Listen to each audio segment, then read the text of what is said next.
Hey guys this is miss Sonu. मेरो चाहिँ अहिले कुकिङ ब्लगहरू स्टार्ट भइरहेको छ।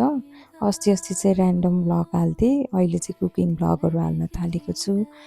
अनि बिहान उठेर चाहिँ मेरो एकदम हेक्टिक सेड्युल हुन्छ कि घर सफा गर्दा ओर्दा 8 साढे 8 भइसकेको हुन्छ। अनि सो म चाहिँ यहाँनिर मुन्टा केलाउँदै चिया खाँदै थिएँ गाइस। अनि त्यस पछाडि बाबाले माछा लिएर आइसकेछ, सो माछा क्लिन गर्दैछु। अब यो माछालाई चाहिँ म्यारिनेट गरेर राखिदिन्छु। म चाहिँ एकदम सिम्पल तरिकाले म्यारिनेट गर्छु गाइज। अरूहरूले चाहिँ त्यत्तिकै कोही कोहीले चाहिँ यत्तिकै पकाउनुहुन्छ नतारिकन। मैले चाहिँ म्यारिनेट गरेर 2 घन्टा छोडिदिएपछि अनि बल्ल पकाउँछु, किनभने त्यत्तिकै पकायो भने चाहिँ गनाउँछ जस्तो लाग्छ। अनि सबभन्दा इम्पोर्टेन्ट चाहिँ कागती हाल्छु कि म म्यारिनेट गरेकोमा चाहिँ, अनि त्यसले चाहिँ सबै मसला ग्र्याब गर्छ जस्तो लाग्छ कि। अनि मलाई यस्तो माछाहरू तार्दाखेरि चाहिँ फलामको कराईमा तार्न मन लाग्छ कि फलामको कराईमा चाहिँ टाँसिँदैन, सो मजाले तारिन्छ पनि। अनि सो मैले चाहिँ फलामको कराईमा तार्छु। माछा चाहिँ कस्तो रातो रातो भएको थियो, मिठो भएको थियो कि।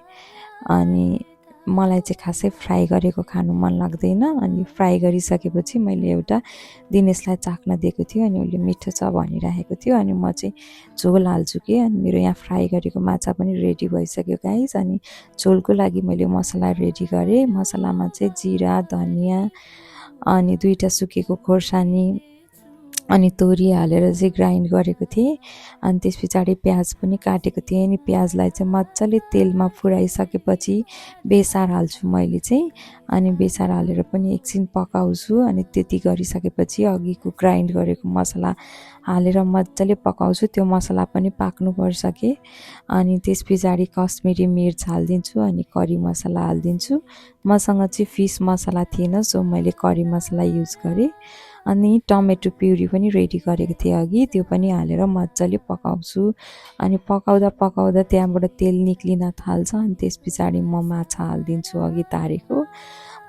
अरूले चाहिँ माछा चाहिँ त्यो पाकेको मसलामा पानी हालेर उम्लेपछि मात्रै हाल्छन् भने मलाई चाहिँ यही ग्रेभीमा मजाले पकाउन मन लाग्छ, किनभने चाहिँ मसला छिर्छ जस्तो लाग्छ। अनि मैले अलिकति नुन पनि थपिदिएँ, अघि मसलामा नुन हालेको थिइनँ, सो अहिले थपिदिँदैछु। त्यसो गर्दा चाहिँ माछामा पनि लाग्छ भनेर। अनि अघि म्यारिनेट गरेको मसलाहरू त्यहाँ थियो अलरेडी। अनि त्यसमा पानीले पखालेर मैले चाहिँ झोल हालिदिन्छु। आफूलाई जति खान मन लाग्छ त्यति झोल हाल्ने हो। अनि मेरो चाहिँ माछा रेडी भइसक्यो, मैले धनियाँ पनि हालिदिएँ। अनि अब चाहिँ म खाना प्लेटिङ गर्छु। सो मेरो खाना पनि रेडी भयो। आजको लागि चाहिँ यति नै guys, bye bye, see you tomorrow.